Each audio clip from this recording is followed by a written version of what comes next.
बड़ा कौन? भूख, प्यास, नींद और आशा 4 बहनें थीं। एक बार उनमें लड़ाई हो गई। लड़ती झगड़ती वे राजा के पास पहुंची। एक ने कहा मैं बड़ी, दूसरी ने कहा मैं बड़ी, तीसरी ने कहा मैं बड़ी और चौथी ने कहा मैं बड़ी। सबसे पहले राजा ने भूख से पूछा, क्यों बहन, तुम कैसे बड़ी हो? भूख बोली, मैं इसलिए बड़ी हूँ क्योंकि मेरे कारण ही घर में चूल्हे जलते हैं, 5 पकवान बनते हैं और वे जब मुझे थाल सजा कर देते हैं तब मैं खाती हूँ, नहीं तो खाऊं ही नहीं। राजा ने अपने कर्मचारियों से कहा, जाओ राज्य भर में मुनादी करवा दो कि कोई अपने घर में चूल्हे न जलाए, 5 पकवान न बनाए, थाल न सजाए। भूख लगेगी तो भूख कहाँ जाएगी? सारा दिन बीता, आधी रात बीती, भूख को भूख लगी। उसने यहाँ खोजा वहाँ खोजा लेकिन खाने को कहीं नहीं मिला। लाचार होकर वह घर में पड़े बासी टुकड़े खाने लगी। प्यास ने यह देखा तो वह दौड़ी दौड़ी राजा के पास पहुंची।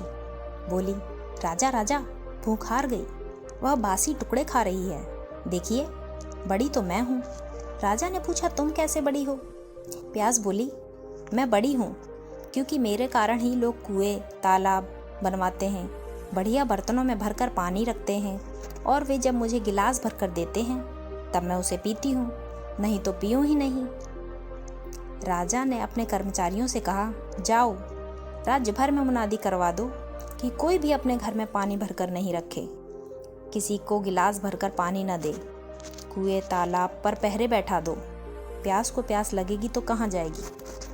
सारा दिन बीता, आधी रात बीती, प्यास को प्यास लगी।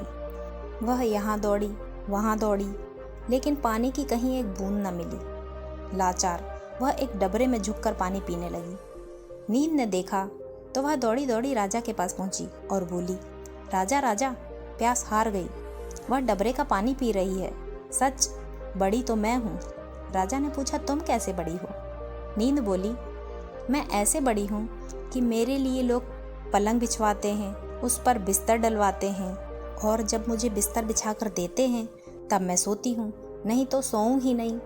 राजा ने अपने कर्मचारियों से कहा, जाओ राज्य भर में मुनादी करवा दो कि कोई पलंग न बनवाए, उस पर गद्दे न डलवाए और न बिस्तर बिछा कर रखे। नींद को नींद आएगी तो वह कहाँ जाएगी?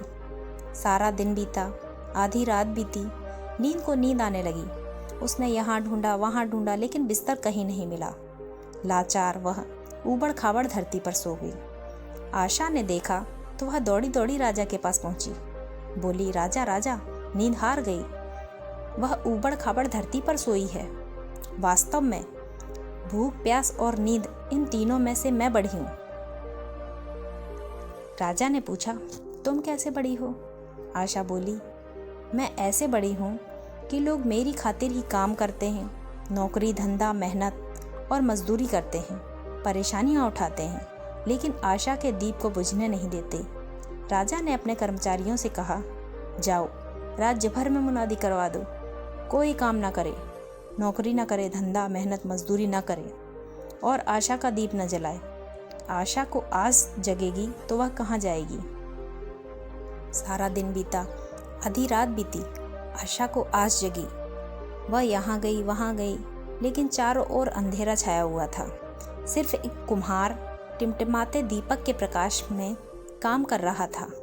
वह वहाँ जाकर टिक गई और राजा ने देखा उसका सोने का दिया, रुपए की बाती और कंचन का महल बन गया। जैसे उसकी आशा पूरी हुई वैसे सबकी हो।